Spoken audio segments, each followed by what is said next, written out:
बिस्मिल्लाहिर्रहमानिर्रहीम। अस्सलाम वालेकुम नाज़रीन, आप यूट्यूब चैनल देख रहे हैं। मैं इमरान खान हूँ। सबसे पहले तो आयतुल्लाह ख़ामनई का नमाज जनाजा अभी तक अदा नहीं किया गया, उनकी तदफीन का अमल नहीं हुआ। और उसके पीछे वजह यह है कि ईरानी इंटेलिजेंस के पास इस बात की इतला है कि उनके नमाज जनाजा को निशाना बनाया जा सकता है, क्योंकि यहाँ पे कोई उसूल तो रहे नहीं जंग के। फ्यूनरल को भी निशाना बनाया जा सकता है, किसी किस्म के कोई ज़ाब्ते, कोई कवानीन तो अब है नहीं। जिसके पास ताकत है वो ताकत से जवाब दे रहा है, और दुश्मन जहाँ नज़र आए उसको वहीं पे मार दो। किसी किस्म का कोई उसूल नहीं है, कोई अस्पताल, कोई स्कूल, कोई एम्बुलेंस, कुछ भी महफूज नहीं है। इस वक्त खौफनाक बमबारी हो रही है ईरान में। तो ऐसे में उन्हें ये इंटेलिजेंस मिली कि अगर आयतुल्लाह ख़ामनई का नमाज जनाजा पढ़ाया गया तो वहाँ पे फैमिली के लोग भी होंगे, वहाँ पे दूसरे अहम लोग भी आएंगे, तो इस मौका पर निशाना बनाया जा सकता है। लिहाजा ये तकरीबात मनसूख कर दी गई है। अब ये क्या करेंगे, किस तरीके से करेंगे ईरानियन, इसके बारे में कोई इंफॉर्मेशन फिलहाल नहीं है, लेकिन ईरान के लिए और बहुत बड़े बड़े चैलेंजेस खड़े हो गए हैं। नंबर एक तो ये है कि चेन ऑफ कमांड को ईरान को अब बरकरार रखना पड़ेगा, क्योंकि अमेरिका बड़े खौफनाक अटैक कर रहा है। इसकी एक गवाही जो है वो बीबीसी की एक रिपोर्ट भी है। अमेरिका ईरान में हर उस चीज़ को निशाना बना रहा है जो उसे नुकसान पहुंचा सकती हो। अमेरिका की हालिया कार्रवाई के इब्तदाई 24 घंटों में, ये पहले 24 घंटों में ईरान के ऊपर जितने अमेरिका ने बम मारे हैं ना, या जितने हमले किए हैं, इराक के ऊपर जब अमेरिका ने हमला किया था 2004 में, जब सद्दाम वाला एपिसोड हुआ था, तो उस वक्त भी इतने हमले नहीं किए गए थे। ये उससे दुगने हैं। ये नंबर्स के मुताबिक बीबीसी बता रहा है कि जितना अटैक अब किया अमेरिका ने और इसराइल ने, तब अमेरिका ने नेटो के साथ मिलकर इराक के ऊपर भी इतने हमले नहीं किए थे। ईरान जो है वो इराक से काफ़ी बड़ा मुल्क है। तो पहला जो बड़ा चैलेंज ईरान के लिए है वो ये है कि चेन ऑफ कमांड को किसी तरह बरकरार रखना है, कि मुल्क जो है वो एक कंट्रोल में लाए, एक सेंट्रलाइज सिस्टम हो जो पूरे मुल्क को कंट्रोल करे। अभी तक उन्होंने हैरत अंगेज तौर पर यह काम करके दिखाया। मिसाल के तौर पर ख़ामनई ने शहादत से पहले बहुत सारे लोगों को यह बता दिया था कि दो दो तीन तीन लोग, चार चार लोग अपने नीचे मुकर्रर करो कि अगर मैं मारा जाऊंगा तो वो काम करेगा, वो मारा जाएगा तो वो काम करेगा, और वो मारा जाएगा तो वो काम करेगा। तो इस तरह से उन्होंने एक चेन ऑफ कमांड बनाई थी। वो सिस्टम अभी काम कर रहा है, लेकिन ये कब तक काम करेगा, ये ईरान का एक बहुत बड़ा चैलेंज है कि उनका सिस्टम कोलैप्स ना करे, उनकी फौज बिखर ना जाए, उनके लोग जो है वो एक कमांड के नीचे आए और कम से कम एक हिकमत अमली के साथ मिलकर, कोऑर्डिनेशन के साथ ये टाइम गुजारें। ये बड़ा मुश्किल है, बहुत मुश्किल है। ये जो लोग समझते हैं इसको, उनको आइडिया है कि ये ईरान के लिए बहुत बड़ा चैलेंज होगा। दूसरा, जो अंदरूनी गद्दार हैं उनसे उनको निपटना पड़ेगा फौरी तौर पे। बार बार इंफॉर्मेशन लीक होती है, बार बार इसराइल को पता चलता है। अब इसराइल जो है वो कुछ खबरें चला रही है, हमने कैमरे हैक कर लिए, ये कर लिया, वो कर लिया। नहीं, ह्यूमन इंटेलिजेंस सबसे इंपॉर्टेंट जो होती है वो ह्यूमन इंटेलिजेंस होती है। टेक्नोलॉजी भी है, लेकिन ह्यूमन इंटेलिजेंस बहुत इंपॉर्टेंट है, और उसके बगैर मुमकिन नहीं होता। तो जो अंदर गद्दार हैं उनसे भी इनको निपटना पड़ेगा। फिर जो कुर्दों के इलाके हैं, ईरान का जो मगरबी एरिया है, वहां पे ईरान को ज्यादा तवज्जो देनी पड़ेगी, क्योंकि अमेरिका ने वहां पे सूरत-ए-हाल को भांप लिया है। CNN की एक रिपोर्ट के मुताबिक उसमें दावा किया गया है कि अमेरिका मगरबी साइड से ईरान में दाखिल होने की कोशिश कर सकता है, और इसके लिए वो कुर्दों को सपोर्ट करेगा। वहां बड़ी खौफनाक बमबारी भी की है अमेरिका ने और इसराइल ने, और जो ईरानी फौज है उनकी पोस्टों को, उनके ठिकानों को वहां पे निशाना बनाया, और उन्हें काफ़ी नुकसान पहुंचाया ईरान का इस जगह पे। और वो कोशिश कर रहे हैं कि यहाँ से कुर्द खड़े हो जाएं, उनको हथियार दिए जाएं, जदीद हथियार कुर्दों को फराहम किए जाएं, और उसके बाद यहाँ से एक शोरिश पैदा की जाए और इधर से घुसने की कोशिश करें। लेकिन ये तुर्की वाली साइड है, याद रखिएगा। यहाँ तुर्की अमेरिका के साथ अगर कोऑपरेट करेगा, यही तो ईरान के जनरल ने ये कल खबरदार किया था तुर्की को कि आपने दुश्मन का साथ नहीं देना, वरना आज हमारी बारी है तो कल आपकी बारी आ जाएगी। तो ये बारी बारी सबको मारेंगे। अब ये वहां से देखिए, दो ही एरियाज हैं जहां से दाखिल हुआ जा सकता है, एक पाकिस्तान साइड है और एक तुर्की साइड है। तो अभी देखते हैं इसके ऊपर क्या होता है, हम बाद में बात करेंगे। बहरहाल ये कुर्दों वाला जो एरिया है, यहां पे काफी एहतियात करनी पड़ेगी ईरान को। अरब ममालिक को किसी ना किसी तरह ईरान को अंगेज करके रखना पड़ेगा। देखिए, ईरान ने किसी एक भी अरब को अभी तक कत्ल नहीं किया, इतने मिसाइल मारे, इतने ड्रोन मारे, लेकिन उनकी कोशिश है सिर्फ अमेरिकन को नुकसान पहुंचे। वो अपनी इंटेलिजेंस की बुनियाद के ऊपर, और जो रशिया और चाइना उसकी सैटेलाइट में मदद करते हैं उसकी बुनियाद के ऊपर ईरान जो अटैक करता है उसमें वो कोशिश करता है कि अरबों को नुकसान ना हो, अरब के जो शहरी हैं या उनका अपना कोई ज़ाती नुकसान ना हो। वो सिर्फ अमेरिकन जो टारगेट्स हैं वहां पे उनके ऊपर हमले कर रहा है। अरबों को अंगेज करके रखना पड़ेगा।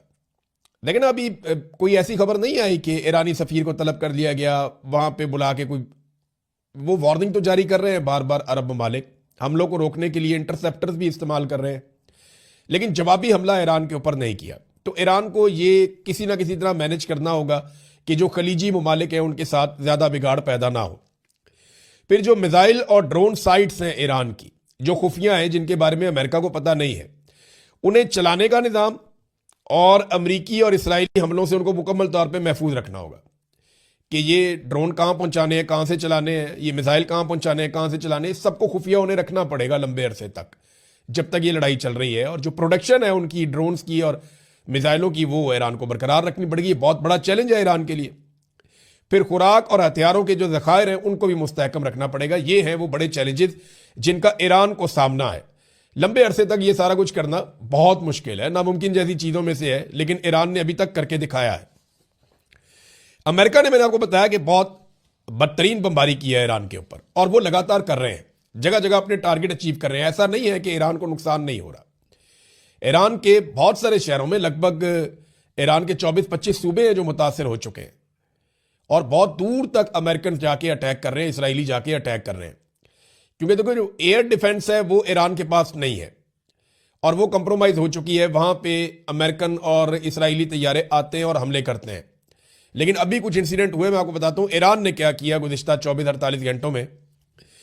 ईरानी दावा है कि उन्होंने 20 ड्रोन्स और 3 मिसाइलों को इस्तेमाल किया और बहरीन में अमरीकी अड्डे की मरकजी कमांड की इमारत को और जनरल स्टाफ हेडक्वार्टर को तबाह कर दिया और उसे मुकम्मल तौर पर नाकारा कर दिया।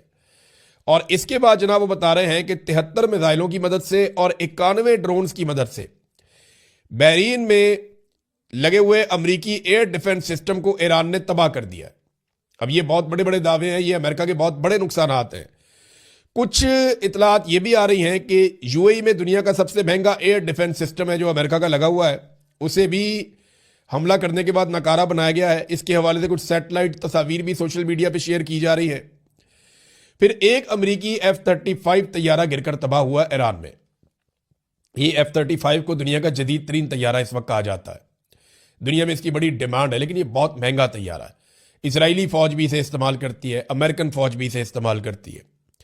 ये ईरान के शुमाल में लुआसान में ये गिराया गया है, यहाँ पे पहाड़ियाँ हैं, उनके अंदर ये तैयारा गिरा है और इसको ईरानी एयर डिफेंस सिस्टम ने निशाना बनाया है मुबैना तौर पर।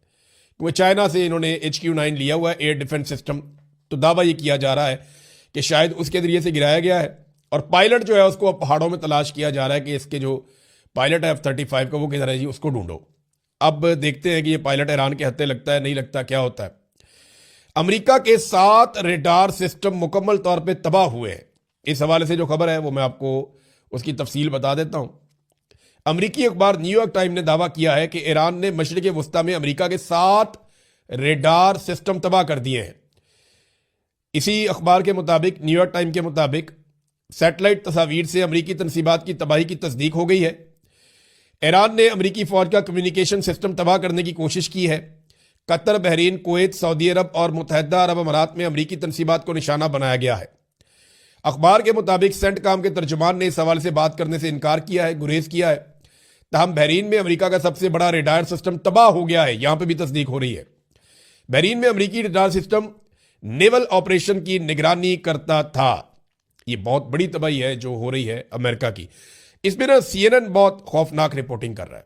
लेकिन CNN वैसे भी ट्रंप के खिलाफ है, फॉक्स न्यूज़ ट्रंप के हक में है, तो ट्रंप आमतौर पे CNN को निशाना भी बनाते रहते हैं। तो CNN अब बदला ले रहा है, वो बता रहा है हर चीज़ खुल के। तो CNN ने जो रिपोर्टिंग की है वो डोनाल्ड ट्रंप के लिए मसाइल पैदा कर रही है अमेरिका में।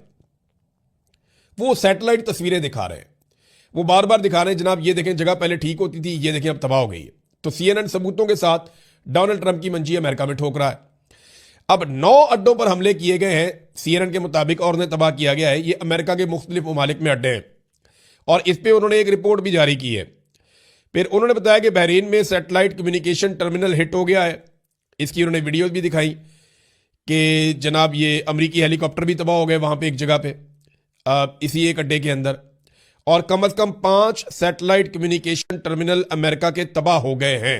इसमें ना मैं आपको एक ऑडियो सुनाता हूँ CNN की, ये जो डॉक्यूमेंट्री उन्होंने बनाई है ये बड़ी इंटरेस्टिंग है। आप ये सुनेंगे, ये चंद सेकंड में आपको पता चलेगा कि एक्चुअली उनके साथ हुआ क्या है। ये सुनिए नाज़रीन। At least 9 U.S. military positions have been hit in less than 48 hours. These are relatively close targets. They're much nearer to Iran than its usual target, Israel.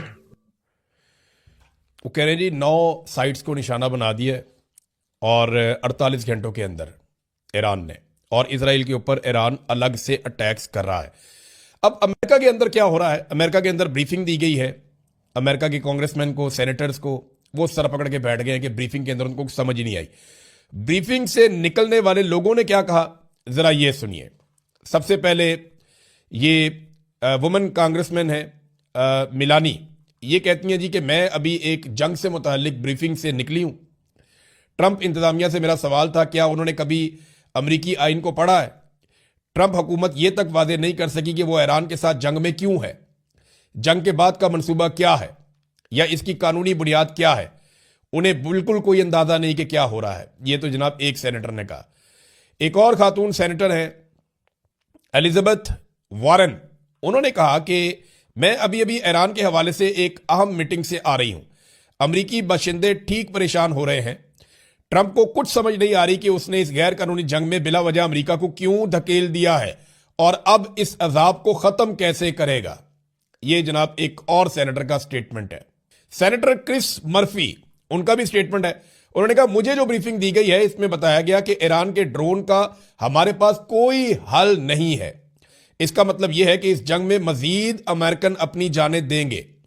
हम इस गैर आईनी और गैर कानूनी जंग पर सेनेट में बहस करके हमें वोटिंग करवानी चाहिए।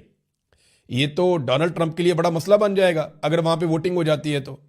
चक स्कमर, ये एक और जनाब अकलियती रहनुमा है सेनेट के अंदर, एक और सेनेटर हैं। अब ये कहते हैं मैं इंटेलिजेंस ब्रीफिंग से पहले की निस्बत अब ज्यादा तशवीश के साथ बाहर निकला हूं।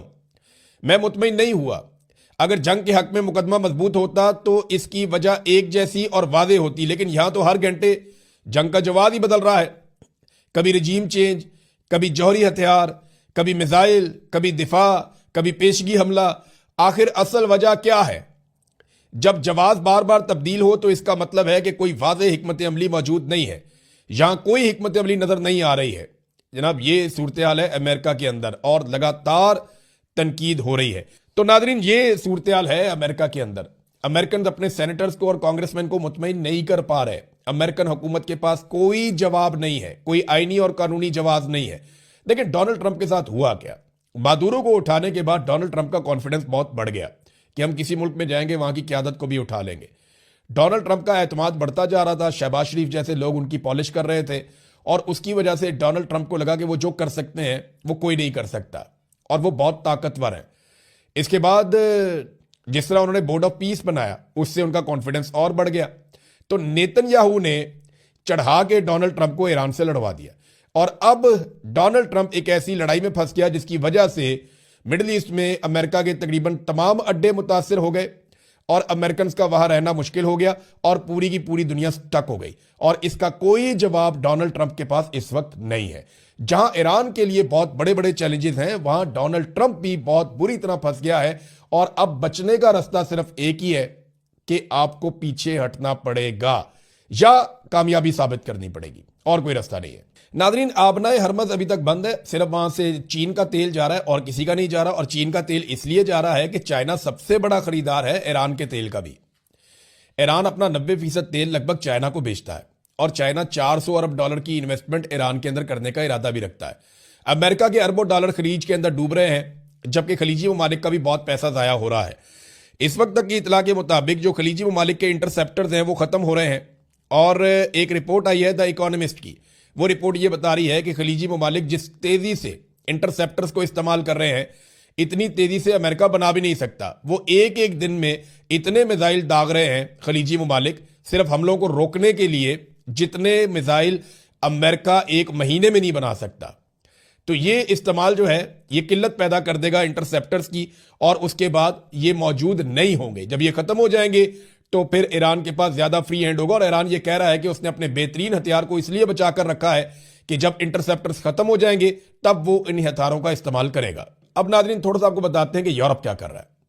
यूरोप में ना कम से कम 3 अभी तक खड़े हो गए हैं डोनाल्ड ट्रंप के खिलाफ।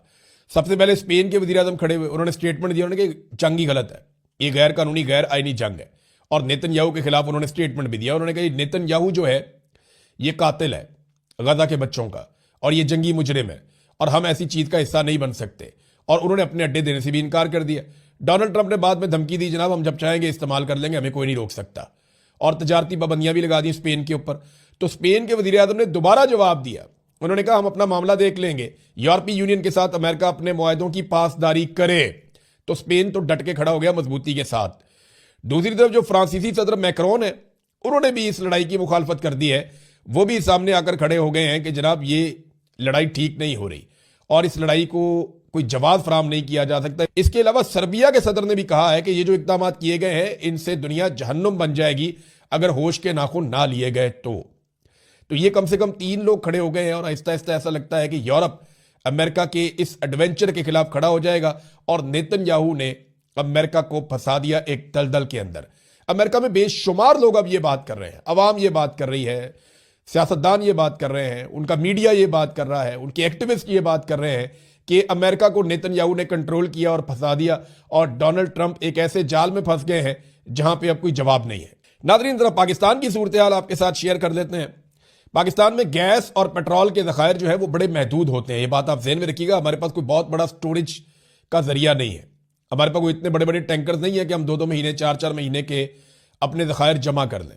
देखिए चीन के पास ये कैपेसिटी है, वो 1 साल के भी ज़खायर पेट्रोलियम के जमा कर सकता है और पूरा मुल्क उसका चल सकता है। लेकिन पाकिस्तान के पास ये कैपेसिटी नहीं है। तो पाकिस्तान चंद दिन का जखीरा होता है पाकिस्तान के पास। तो अब ऑयल और गैस यानी तेल और गैस के मसाइल पाकिस्तान में पैदा हो रहे हैं। हालांकि जो पाकिस्तान के फाइनेंस मिनिस्टर हैं उन्होंने कोशिश की अवाम को यकीन दिलाने की कि नहीं सब ठीक हो जाएगा, लेकिन एक तजब्जुब पैदा हो गया, बेचैनी है लोगों में, क्योंकि आबनाए हरमत बंद है और पाकिस्तान का इन्हिसार खलीजी ममालिक के ऊपर होता है अपनी एनर्जी की ज़रूरियात पूरी करने के लिए। तो इसकी वजह से अब इकदाम लेने पड़ेंगे। और एक चीज़ और है, पाकिस्तान तहरीक इंसाफ ने उस कौमी सलामती की मीटिंग के अंदर हुकूमत के साथ बैठने से इनकार कर दिया जो हुकूमत ने बुलाई थी। यानी उसके अंदर हुकूमत ने कहा जी हम कोशिशें कर रहे हैं, कुछ ईरान के बारे में बताया, कुछ अफगानिस्तान के बारे में बताया, लेकिन पाकिस्तान तहरीक इंसाफ उसमें गई नहीं। तहरीक इंसाफ उसमें क्यों नहीं गई उसका मौक़िफ़ आपको मैं बता देता हूँ। तहरीक इंसाफ ने कहा कि हमारा वाज़ेह मौक़िफ़ है, ब्रीफिंग पार्लियामेंट के अंदर होनी चाहिए, ये वज़ीर आज़म हाउस के अंदर बुला के आप सेलेक्टिव ब्रीफिंग ना करें। फजलुर रहमान जाके बैठ के देखें, फजलुर रहमान के बारे में मैंने आपको 1000 मरतबा कहा है कि फजलुर रहमान गवर्नमेंट है, अपोजिशन नहीं है। फजलुर रहमान गवर्नमेंट है, अपोजिशन नहीं है, हर चीज़ के लिए बराबर के जिम्मेदार हैं। उनको सिर्फ अपोजिशन में रखा गया है दिखावे के लिए। देखे ना, यही फजलुर रहमान साहब यहूदी एजेंट और ये और वो फलाने कार्ड लेके मैदान में हर वक्त मैदान अमल में निकलेंगे, ये करेंगे वो करेंगे। अब वो फजलुर रहमान आपको दिखता ही नहीं है कहीं पे। ये जाके बोर्ड ऑफ पीस में बैठ गए, ये वहां पे गजा में फौज भेजने की बातें कर रहे हैं, ट्रंप को नोबेल इनाम दे रहे हैं, बात ही नहीं करते। नाजरीन अब वो पीटीआई ये कहती है कि ये पार्लियामेंट के अंदर होनी चाहिए थी। अब पाक फौज हमारी भी है, मुल्क हमारा है, हर मामले पर हम रियासत के साथ खड़े हैं, मगर हमारे लीडर से मुलाकात तक नहीं करवाई जा रही। ये तो उनका हक है। अगर आपने एक पॉलिसी के अंदर शामिल करना है एक पॉलिटिकल पार्टी को, तो कम से कम आप इमरान खान साहब से मुलाकात करें ताकि उनका मौक़िफ़ बाहर आकर पाकिस्तान तहरीक इंसाफ के लोग बता सकें और उनके मौक़िफ़ के मुताबिक आगे बढ़ें। लीडर जो है वो फिर उन्होंने कहा जी अब हमारी मुलाकात करवाई नहीं जा रही और आप फोटो सेशन की तवक्को करते हैं हमसे। 3 करोड़ वोट देने वाली जमात को नज़रअंदाज नहीं किया जा सकता। कौमी सलामती पर कोई समझौता नहीं, मगर सिर्फ हाँ में हाँ मिलाने के लिए साथ नहीं बैठेंगे, ये जनाब स्टेटमेंट दिया पाकिस्तान तहरीक इंसाफ ने। अब तक के लिए इतने, अपना ख्याल रखिएगा, अपने चैनल का भी।